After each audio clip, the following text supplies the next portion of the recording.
Check the mic and make sure it sound right, boys.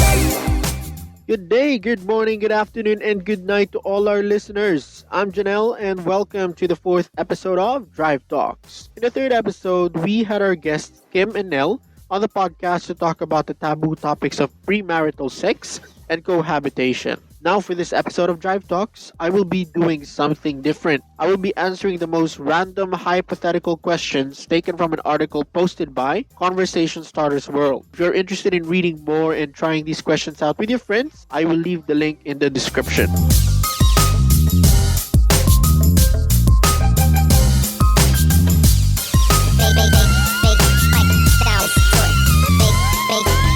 It sound right, boy.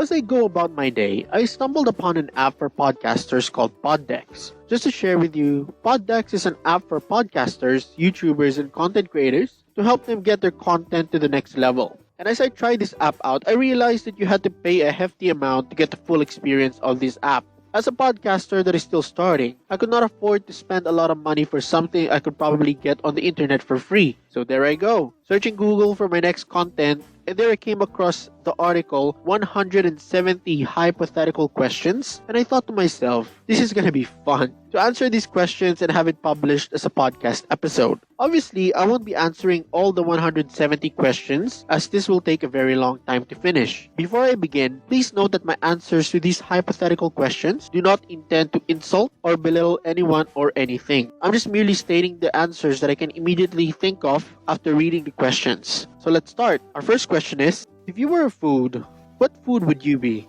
Well, this has been asked a lot during classroom training at BPOs or call centers as a way for the trainees to open up and tell something about themselves. And for that, I would have to say that if I were a food, I would be the potato chips or crisps. And the reason why I choose that is because, well, let's not kid ourselves. Potato chips are not healthy. And I myself, at most times, do not live a healthy lifestyle. But here's one thing the potato chips or crisps are good at, which is being a comfort food and easy to enjoy. And with myself, I can be easy to get along, and I provide a good company at times of trouble and at times of happiness. So yeah, I'd say I'll be a potato chip if I were food.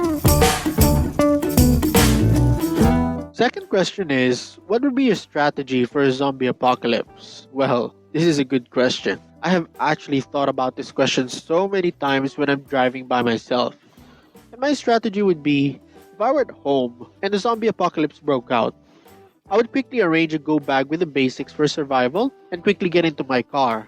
Now, here's the thing you have to remember. The important places you have to visit or go to are pharmacies or hospitals for medical supplies, convenience stores or supermarkets so you can get your food, hardware stores for equipment in case you need to construct a zombie-proof home, and you can also visit police stations or gun stores to get weapons for personal protection. With all the chaos that is happening, it is also important to check on your loved ones and close friends if they need urgent help. If you have managed not to get bitten by the zombies, gathered supplies, and rescued a couple of people, you will then have to find a place to camp and make a base. Going back to your home, it's not a bad idea as long as it's far away from the city and well barricaded like a fort. Otherwise, you would have to look for another place to stay in. I'm no expert in zombie survival, but I suggest going to a place up in the hills or mountains so you can always have a 360 view of your surroundings, and being far from the city does not attract many zombies. But if you're stuck in the city center perhaps, I suggest seeking shelter in a building with many floors so that you can always have a place to fall back if you have a breach in your floor. A tall building will also allow you to view the area, which will then help you scout important locations nearby and give you a heads up if there's a massive zombie horde nearby as well. After you have built your base, then I guess you just have to wait it out and as much as possible, try to get the news regarding rescue efforts or any rescue efforts from the government. But actually just thinking about this scenario makes me think back to The Last of Us, the game with Ellie and Joel. Damn, that game was good. Still actually gutted that Joel had to die, and to this day, I still hate Abby and the WLF. Shout out to all TLOU fans out there.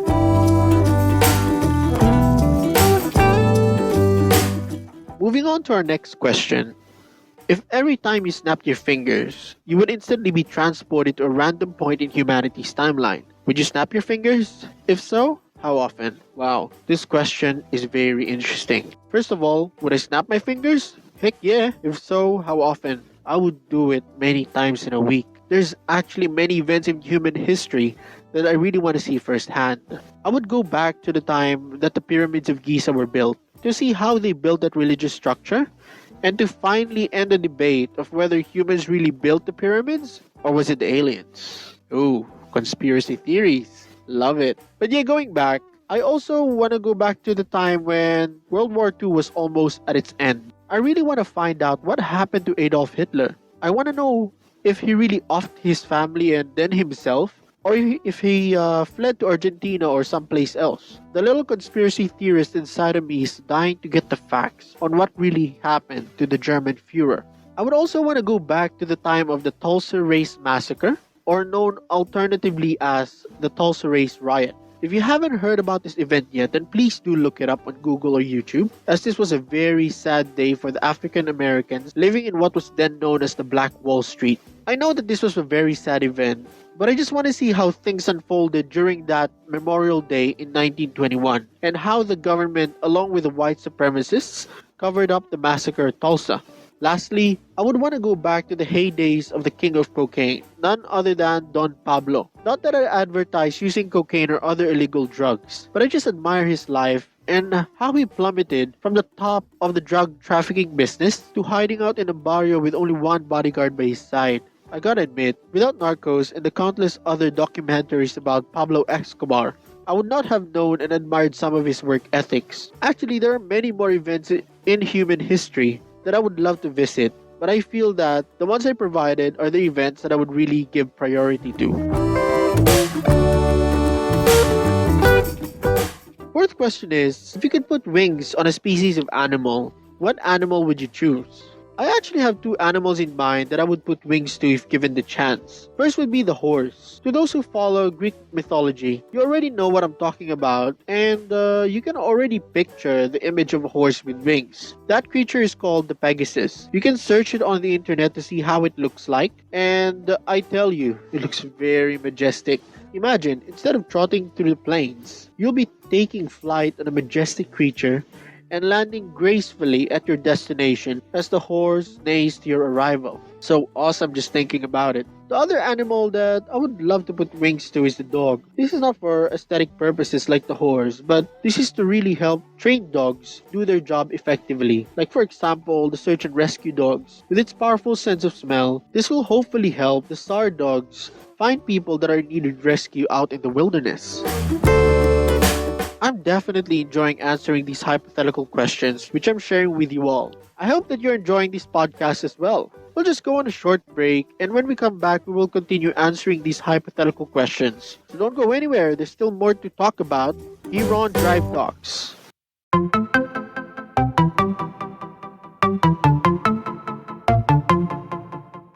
We have partnered with Podmetrics and Shopee to help our podcast grow and assist starting podcasters to earn a little something to support their venture. If you like the podcast and you're planning to do some online shopping in Shopee, you can support us by clicking the link in the description. If you want to share your answer as well to these questions stated on the podcast, feel free to comment what your answers are for these questions.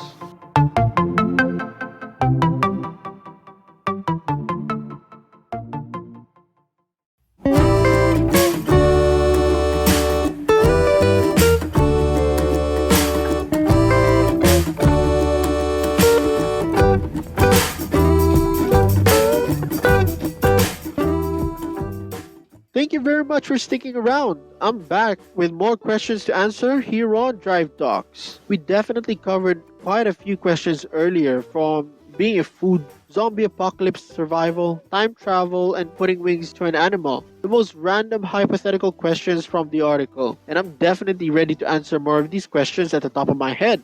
Let's get to it.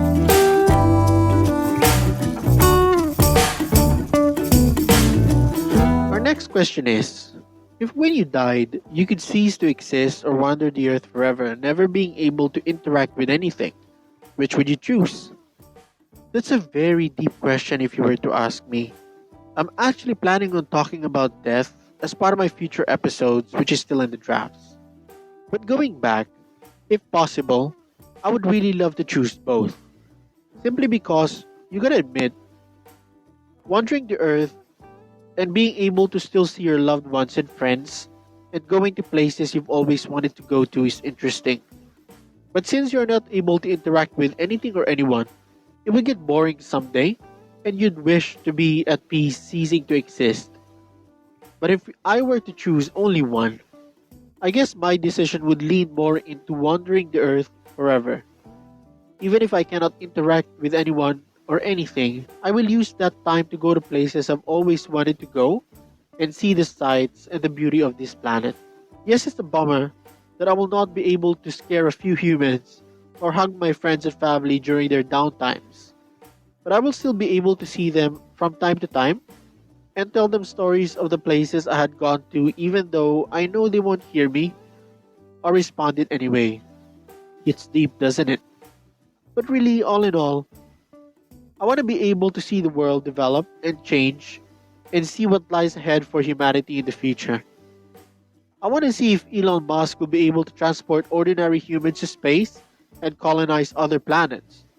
I want to see if Trump will make a comeback to politics. I want to see how the world will respond to future pandemics.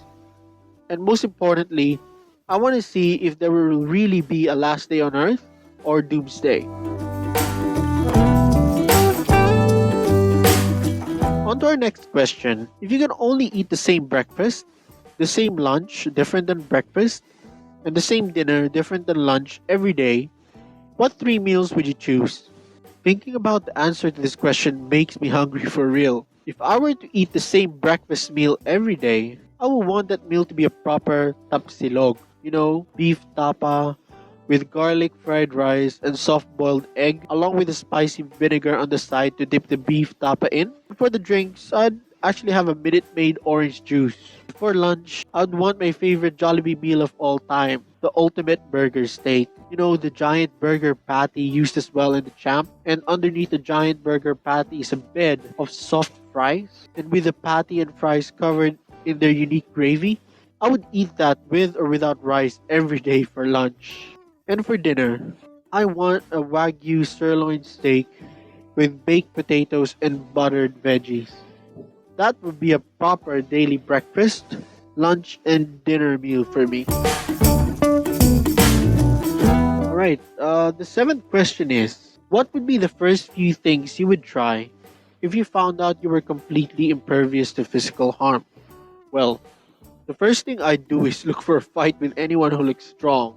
I would love to see that look on their face when they have landed their haymakers to my face and I don't react to it at all. It's for sure going to put them off. The next thing I would try is to get hit by a car. Since I'm impervious to physical harm, I want to see through my eyes what happens to a human body when it gets hit by a vehicle. Even though I'm not affected by physical harm, I'm sure that there will still be internal and external injuries. But it'd be funny to watch the reactions of others if after getting hit by a car, I just get up, brush off the dirt off my clothes, and just walk away. Also, I would consider being a pro fighter in the MMA. Imagine beating all the legends and then transitioning to boxing and beating all the legends there too. I can already imagine the money I'd be making beating all the greats. So moving on to our next question. If you were the next Pied Piper, what animal would you want to be able to compel to follow you? Normally, people would choose animals like a lion or elephant or something that is huge. But for me, I would choose the ant. Don't let their size fool you. Ants may not be smart individually, but as a group, an ant colony is very smart. Also note that the estimated number of ants that live on Earth is 1 quadrillion. That's a number with 15 zeros after the 1. So there are 7 billion humans and 1 quadrillion ants. So that's over 1 million ants per human being.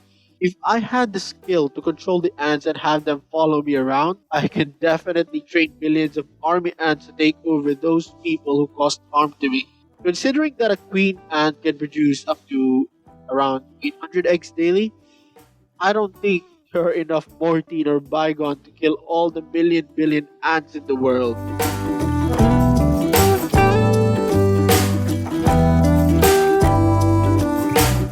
So next question, if you were on death row but could choose any way to be executed as long as you died within a couple of days, how would you want to die? Well, I would want to die on the operating table. I want to share a little something about myself. I have a DNR order, or do not resuscitate order, under my name, and I'm also open to donate any of my organs if ever an accident happens and I can no longer be saved, which is indicated on my driver's license. Hypothetically, if I become a death row inmate who's definitely done a lot of very bad things in life, the last thing I want to do before I die is to help people who need organs or who need an organ donor to survive. At least, people will have something good to remember me by, despite all the trouble I caused to others. So this 10th question is our last question for this episode. Would you choose to know your future if it meant forgetting your past? Wow, this last question is really deep as well. I actually caught off guard with this question. For me, I would choose to opt out from knowing my future. The reason for my decision is that knowing your future is actually scarier than it seems. Knowing when you'll die and how you'll die is not a pleasant thought. Forgetting my past simply means forgetting the skills I've learned and the important things that happened throughout my life, which made me who I am. The important events of my life being lost to a trade to know what lies ahead. I would rather keep the memories of my past than to know how I will be in the future. I believe that by remembering the skills we've learned, that's how we can carve a better future for ourselves. Therefore, trading your past to know your future is definitely not a fair deal.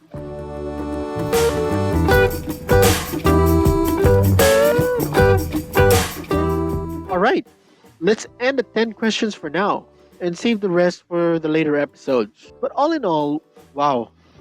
At first I thought this would just be shits and giggles and I'm just here to have fun and create content. But I gotta admit, some questions did really hit me deep and made me think about the things that I've yet to discover about myself. I really hope you enjoyed listening to this podcast as much as I've enjoyed answering those questions or answering those hypothetical questions. I hope we can do more of this when we have guests over so that we can get many answers and really have an engaging conversation in our future episodes. If you want to share your own answers to some of the questions asked earlier, please do share it with us through our Facebook and YouTube channel. You can also follow us at TikTok to see the short clips from this episode. Before I end this podcast, I would like to share with you something that I came across while preparing for this episode. Here's a quote from Dolly Matani. We could spend our life being afraid of the hypothetical, or we can just be brave and live life anyway.